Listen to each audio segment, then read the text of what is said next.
Welcome to this webinar on handling complaints, part of our webinar series on understanding the Code of Fundraising Practice. This video has been produced by the Fundraising Regulator, the independent regulator of charitable fundraising in England, Wales, and Northern Ireland. By the end of this video, you should understand what a complaint is, how charities should manage the handling of complaints received about fundraising, how charities should monitor the complaints handling of third-party fundraisers, and how charities can use learning from complaints to help them with future fundraising activity. So what is a complaint? A complaint can generally be defined as an expression of dissatisfaction, however made, about actions taken or a lack of action. Where it is unclear whether communication is a concern or a complaint, it's generally best to err on the side of caution and treat it as a complaint.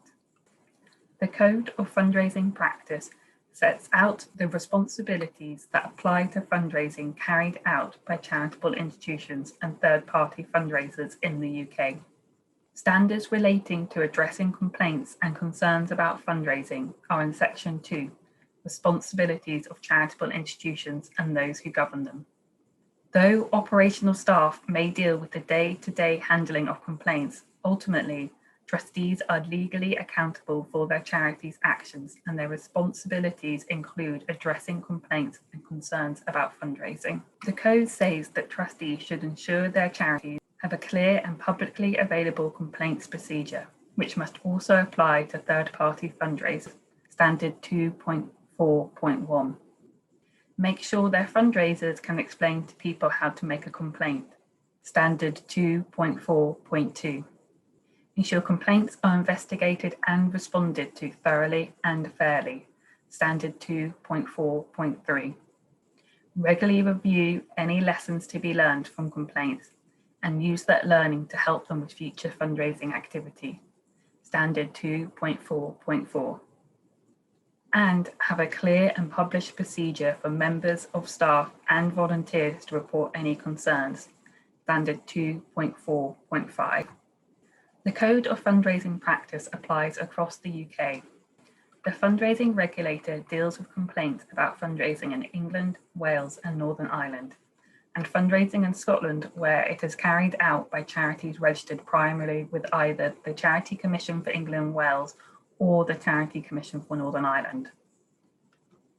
The Scottish Fundraising Standards Panel deals with complaints about fundraising by charities only registered in Scotland. We work closely with the panel on issues including changes to the code. So let's explore what the Code of Fundraising Practice says about complaints in more detail. Code says that charities must have a clear and publicly available complaints procedure, which must also apply to third-party fundraisers.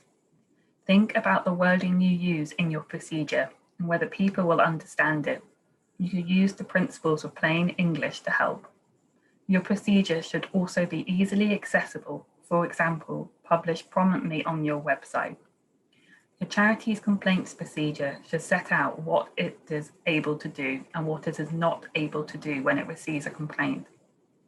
Include details like how long you aim to take to respond and any possible remedial action you can offer, such as a written formal apology. If someone wants to make a complaint, we generally advise them to speak to the organisation they have a complaint about first, as this is often the quickest way to resolve the complaint and for the organisation to identify learning. However, if a complainant does not receive a response or is unhappy with the response received, they can contact the relevant regulator. Therefore, if your organisation is unable to resolve a complaint, the complaints procedure should signpost people to raise their concerns with the Fundraising Regulator or the Scottish Fundraising Standards Panel. Charities should let people know how they can request any additional support they may need to access their complaints process.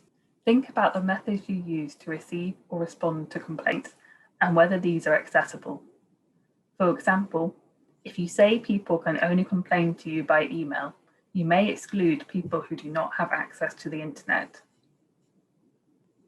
You may need to make reasonable adjustments for anyone that faces difficulties pursuing their complaint because of a disability. For example, providing responses in large print or another accessible format. Consider how you may need to adjust your processes to take into account the needs of people who may be in vulnerable circumstances. By this, we mean a state in which a person is especially susceptible to harm due to their personal circumstances. Vulnerability can be temporary or longer term. These circumstances are sometimes very difficult to spot, and you may not recognize them straight away.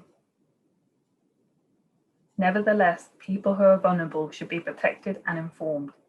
You need a flexible approach and good judgment to assess what is the best way to approach each situation. Having a policy on how to recognize indicators of potential vulnerability can provide a framework for your decision making. Charities must make sure that their charity staff and volunteers are aware of the fundraising standards and ensure they are adequately trained and monitored if the standards are relevant to their responsibilities. Fundraisers must also be able to explain to members of the public how to make a complaint. Charities should ensure that employees and volunteers are aware of what they should do if they receive a complaint and who the complaint should be passed to within your organisation.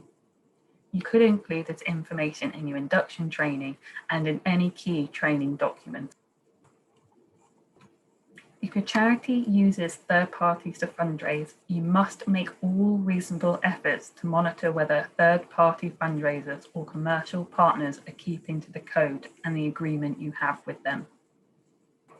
Charities should ensure that third-party staff are also aware of what they should do if they receive a complaint and who the complaint should be addressed to. You could check this by reading and reviewing any relevant policies and procedures a third party has in place to protect the public, including handling complaints and whistleblowing. The code says charities must make sure that complaints are investigated thoroughly and fairly, avoiding unnecessary delay. This may involve speaking to staff and volunteers, the complainant, and any third parties who are involved. When you acknowledge a complaint has been received, explain what your process is and give a timeframe for your response. If it's not possible for you to give exact timings, let the complainant know how often you intend to keep them updated. Make sure you listen to complainants and understand why they are unhappy and how they believe you can resolve the problem. Ask for further information if you need it, and if you are unable to resolve the complaint, make this clear to avoid confusion. Where possible, make sure complaints are investigated by someone who is independent from what is being complained about. This could be someone from another team or a senior manager or board member, depending on the severity of the allegations. If this is not possible, consider whether you could ask an independent third party to investigate for you. If a complaint is about a member of staff or a volunteer or something that they are responsible for, they should have an opportunity to respond to the allegations. Let staff or volunteers know about the substance of the complaint where it is appropriate. If you need to disclose a complainant's identity in order to investigate, ask for their consent to do so. If a complainant requests anonymity or does not provide you with the consent to disclose their identity, this may affect how far you are able to deal with the issue. If this is the case, inform the complainant about the limits of what you are able to do. The code says charities must respond to complaints fairly and in a way that is proportionate. When responding to a complaint, openly answer all the substantive points and explain why your organisation considers the points are justified or not. You should always be respectful and acknowledge the experience of the complainant, whether you believe the complaint is justified or not. Charities should take responsibility for the actions of their staff and those acting on their behalf. This includes volunteers and third parties. When responding to a complaint, acknowledge if things have gone wrong and take proportionate action to put things right.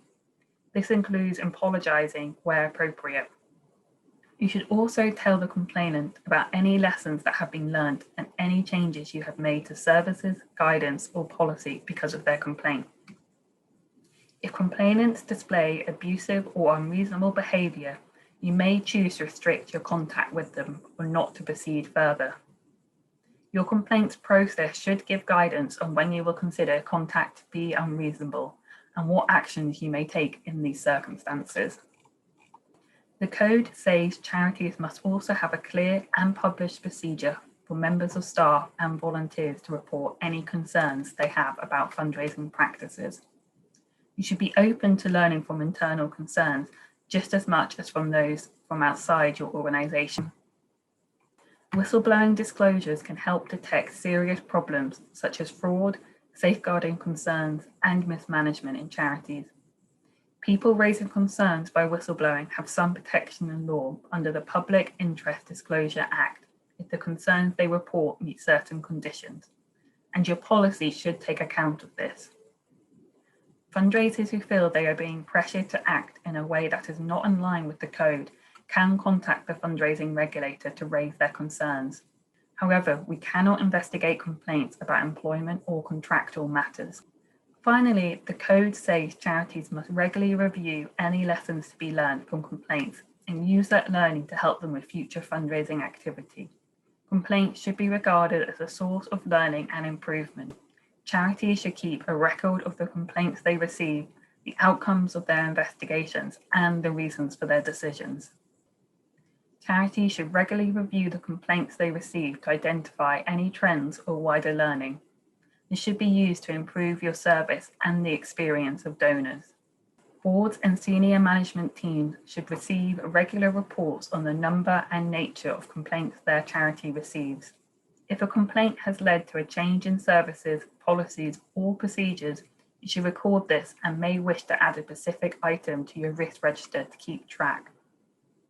Any serious instances emerging from complaints may need to be reported to the UK statutory charity regulators or even the police, depending on the nature of the allegations. Under Section 13 of the Charities Protection and Social Investments Act 2016, registered charities in England and Wales which have their accounts audited where the gross income is over £1 million are required by law to provide statements on specific areas of their fundraising activity in their annual report. This includes a statement on the number of fundraising complaints your charity receives, as well as the number of complaints received by any organisation working on its behalf. Some charities also choose to report on the actions that they have taken in response to complaints, which helps build public trust that complaints are taken seriously. We've produced guidance for charities on complying with the fundraising reporting requirements in Section 13 of the Charities Act 2016. You can find this on our website. So to sum up, charities must have a clear and publicly available complaints procedure which must also apply to third-party fundraisers. Make sure fundraisers can explain to people how to make a complaint. Ensure complaints are investigated and responded to thoroughly and fairly. Regularly review any lessons to be learnt from complaints and use that learning to inform future fundraising activity. And have a clear and published procedure for members of staff and volunteers to report any concerns. Eligible organisations in England and Wales should also comply with the fundraising reporting requirements outlined in the Charities Protection and Social Investments Act 2016. Thank you for watching. This video has been produced by the Fundraising Regulator, the independent regulator of charitable fundraising in England, Wales and Northern Ireland. For more advice and guidance about fundraising, please visit our website or call our inquiries line.